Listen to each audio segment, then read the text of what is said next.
قربانی کے جانور میں عیب کا کیا مطلب ہے؟ یعنی کون سا عیب ہوگا تو قربانی نہیں ہوگی، کون سا عیب ہوگا تو قربانی پہ کوئی فرق نہیں پڑتا. یہ بھی بڑا اہم مسئلہ ہے. جانور کا کوئی بھی جسم کا کوئی بھی عضو اگر آدھا یا آدھے سے زیادہ کٹا ہوا ہے تو اس کی قربانی نہیں ہوتی. کان کٹا ہوا ہے آدھا، قربانی نہیں ہوگی. دم آدھی یا آدھی سے زیادہ کٹی ہوئی ہے، قربانی نہیں ہوگی. اور اندھا ہے جانور، اتنا اندھا ہے کہ گھاس بھی نظر نہیں آ رہی اس کو، تو بھی قربانی نہیں ہوگی. اگر اتنا اندھا نہیں ہے، گھاس نظر آ رہی ہے، تو پھر قربانی اس کی ہو جائے گی. لنگڑا ہے، اتنا لنگڑا ہے کہ چل ہی نہیں سکتا، یعنی قربان گاہ تک بھی نہیں جا سکتا، تو قربانی نہیں ہوگی اس کی. لیکن اگر پاؤں میں لنگڑاہٹ ہے لیکن چل سکتا ہے تو قربانی ہو جائے گی. جتنا بھی بوڑھا جانور ہو قربانی ہو جاتی ہے. ہاں اتنا بوڑھا ہے کہ بیچارہ چل پھر ہی نہیں سکتا، بس آپ نے تسبیح کے لیے ہی اس کو بٹھا دیا، اللہ اللہ کیا کرو بیٹھ کے، تو قربانی اس کی نہیں ہوگی. باقی بوڑھا ہونے سے کوئی فرق نہیں پڑتا. گابھن جانور کی بھی قربانی ہو جاتی ہے. گائے جس کے پیٹ میں بچہ ہو، اونٹنی جس کے پیٹ میں بچہ ہو، اس کی بھی قربانی ہو جاتی ہے. اس سے کوئی فرق نہیں پڑتا. البتہ بچہ جب نکلے گا تو پھر اختلافی مسئلہ ہے. باقی یہ کہ اس کے پیٹ میں اگر بچہ نکل آئے تو پھر کیا کیا جائے گا؟ اس بچے کو بغیر ذبح کیے کھا سکتے ہیں؟ اگر زندہ بچہ پورا بچہ نکل آئے تو اس میں دو رائے ہیں فقہا کی، اختلافی مسئلہ ہے. زکوٰۃ الجنینی زکوٰۃ امہا، اس حدیث کا ایک جو ظاہر کو اگر لیتے ہیں تو اس کا مطلب ہے کہ ماں کو ذبح کر دیا تو بچہ بھی کافی ہے، بچہ بھی ذبح ہی کہلائے گا. لیکن احناف کے ہاں اس حدیث کا مطلب یہ ہے کہ جیسے ماں کو ذبح کیا ہے کا زکاتی، یعنی کاف حرف تشبیہ محذوف ہے یہاں پہ، کہ جیسے اماں کا ذبح کرنا ہے ویسے ہی بچے کا بھی ذبح کرنا ہے.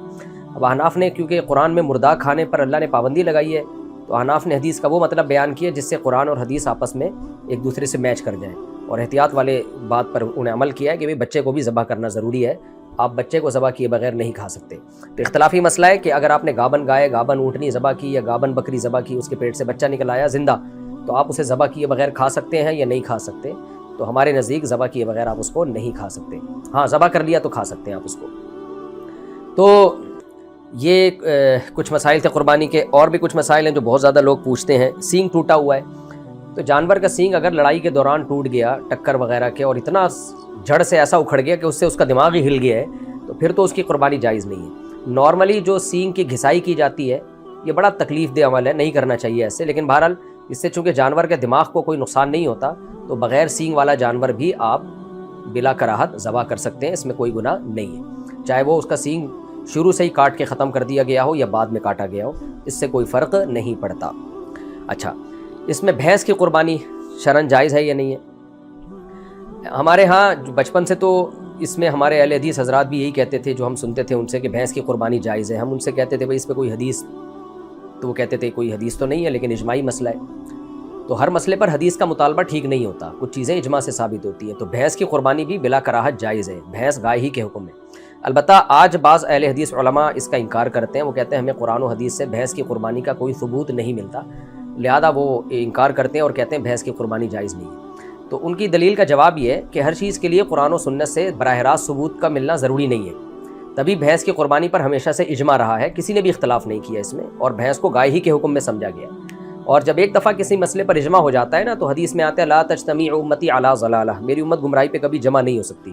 تو جب اجماع ہو گیا، ماضی میں سب کا اجماع تھا، اس پر کوئی اختلاف نہیں تھا، تو اب جا کے ہمارے بعض اہل حدیث بھائیوں نے علماء نے اعتراض کیا کہ بھائی اس کی کیا ثبوت ہے. بھائی ایک دفعہ جب اجماع ہو گیا تو اب اس کے لیے ثبوت کی ضرورت نہیں ہے، کیونکہ امت گمراہی پہ ایک لمحے کے لیے بھی جمع نہیں ہو سکتی. باقی اجماع کے علاوہ اس کی کیا دلیل ہے؟ وہ 2 اور 2 4 کی طرح واضح دلیل ہے. ہمارے بعض جو اہل حدیث علماء جو کہتے ہیں کہ بھینس کی قربانی جائز نہیں، وہ دلیل یہ دیتے ہیں کہ گائے اور بھینس میں بہت فرق ہے. بھینس کو گائے پہ قیاس نہیں کیا جا سکتا، کیونکہ گائے جو ہے پانی سے ڈرتی ہے، بھینس تو پانی کے اندر گھستی ہے. گائے کے دودھ اور بھینس کے دودھ کی کوالٹی میں فرق ہے، دونوں موسم الگ الگ جھیلتی ہیں، دونوں کی عادات بالکل ہی ایک دوسرے سے ڈیفرنٹ ہے. گائے کو گائے کہا جاتا ہے، بھینس کو بھینس کہا جاتا ہے. دونوں کے کلر میں فرق ہے، دونوں کی عادات میں، طور طریقوں میں، ایٹیٹیوڈ میں فرق ہے. گائے چست جانور ہے. میں اکثر لطیفہ سناتا ہوں نا، گائے کا بچہ اور بھینس کا بچہ بیٹھ کے آپس میں گپ شپ لگا رہے تھے، تو گائے کے بچے نے بھینس کے بچے سے بولا چل یار کھیلتے ہیں، ادھر ہی بیٹھا رہے گا. بھینس کا بچہ ایک نمبر کا سست، تو گائے کے بچے نے کہا کہ ہم چل دوڑ لگاتے ہیں، دیکھتے ہیں کون جیتتا ہے. بھینس کے بچے سے کدھر اٹھا جائے وہ، کیونکہ بھینس کا بچہ ہے. تو بھینس کے بچے نے کہا نہیں، بیٹھے بیٹھے کھیلتے ہیں. ابے بیٹھے بیٹھے کیا کھیلیں گے؟ تو بھینس کے بچے نے بولا یوں ہلاتے ہیں کان، تو یوں ہلا پھر میں یوں ہلاؤں گا. تو بس یہ ٹوٹل. تو ہمارے اہل حدیث حضرات کہتے ہیں دیکھو اتنا فرق ہے کہ ایک کا ٹوٹل کھیل ہی یہی ہے کہ بیٹھ کے یوں یوں کان ہلاتا رہے گا، اور گائے کا بچہ کیسے ایکٹیو ہوتا ہے، اچھلتا ہے کودتا ہے. تو ان تمام دلائل کا جواب یہ ہے کہ دیکھیں میڈیکلی تو دونوں میں فرق ہے، یعنی فزیکلی دونوں میں فرق ہے، سائنٹیفکلی دونوں میں فرق ہے. سائنسدان دونوں کو ایک جانور نہیں مانتے، لیکن یہ فرق شرعی احکام میں معتبر نہیں ہے، کیونکہ قربانی میں شریعت نے جو بڑا فرق رکھا ہے وہ یہ رکھا ہے کہ چوپایا ہو اور اہلی ہو. اہلی کا مطلب پالتو ہو. تو بھینس بھی گائے کی طرح چوپایا ہے اور پالتو جانور ہے، جگالی کرنے والا جانور ہے اور پالتو جانور ہے. تو پالتو ہونے نہ ہونے کو شریعت نے فوکس کیا ہے. یہی وجہ ہے کہ گائے اگر وحشی ہو، جنگلی گائے ہو، اس کی قربانی جائز نہیں ہے، حالانکہ وہ گائے ہے لیکن چونکہ جنگلی ہے، نیل گائے جسے ہم کہتے ہیں. تو جنگلی ہونا اور وحشی ہونا ایک بنیادی فرق ہے. تو بھینس بھی جیسے گائے پالی جاتی ہے، اس سے منفعت دودھ کی حاصل کی جاتی ہے، جگالی کرتی ہے اور پلتی ہے گھروں کے اندر. اس کو آپ جنگل میں چھوڑ دیں گے یا صحرا میں چھوڑ دیں گے، مر جائے گی یہ.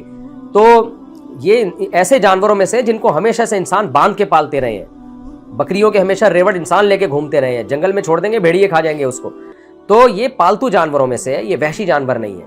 تو لاحق کیا ہے، اس کو قیاس نہیں کیا ہے بھینس کو گائے کے اوپر، لاحق کیا ہے، اسی کی جنس میں سے شامل کیا گیا ہے. قیاس ایک الگ چیز ہے، الحاق ایک بالکل الگ چیز ہے.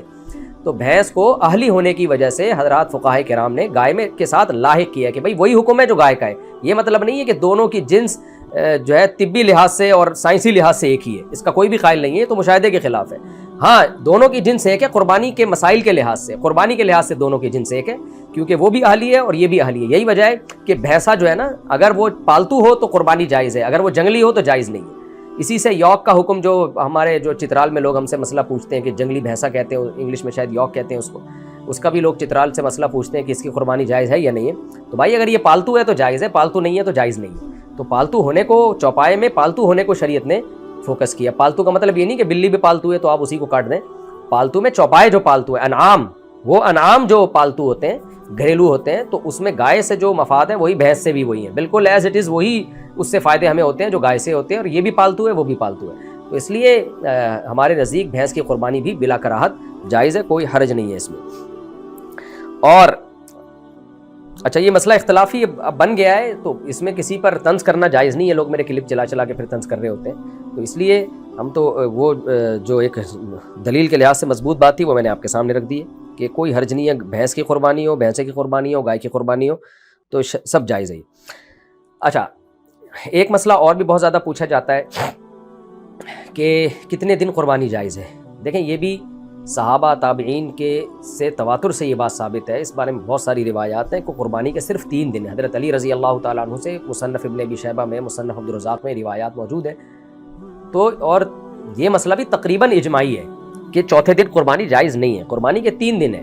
جو چوتھے دن والی قربانی ہے کی حدیثیں ہیں وہ ضعیف حدیثیں ہیں، اس لیے جمہور اہل علم کا یہی موقف ہے کہ 3 دن قربانی جائز ہے. اس پر میں پورے ریفرنسز کے ساتھ کئی سال پہلے میں نے کلپ ریکارڈ کروایا تھا، جس میں جو بعض اہل حدیث حضرات بہت تشدد کرتے ہیں اور چوتھے دن قربانی کو بھی جائز قرار دیتے ہیں، ان کے دلائل کا میں نے جواب دیا تھا. آپ میرا وہ کلپ تلاش کریں گے، کیونکہ اس سیشن میں تو بہت سارے مسائل میں نے ریکارڈ کروانے ہوتے ہیں، تو ہر مسئلے کے ریفرنسز کے ساتھ دلائل پیش کرنا یہاں مشکل ہوتا ہے، کیونکہ پھر ایک ہی مسئلے میں سارا ٹائم لگ جائے گا. تو اس مسئلے پر میں الگ سے کلپ ریکارڈ کروا چکا ہوں، آڈیو بیان ہوگا میرا، پرانا بیان. اس میں نے ان کے دلائل کا جواب دیا ہے جو کہتے ہیں چوتھے دن قربانی جائز ہے. تو وہ دلائل صحیح نہیں ہے.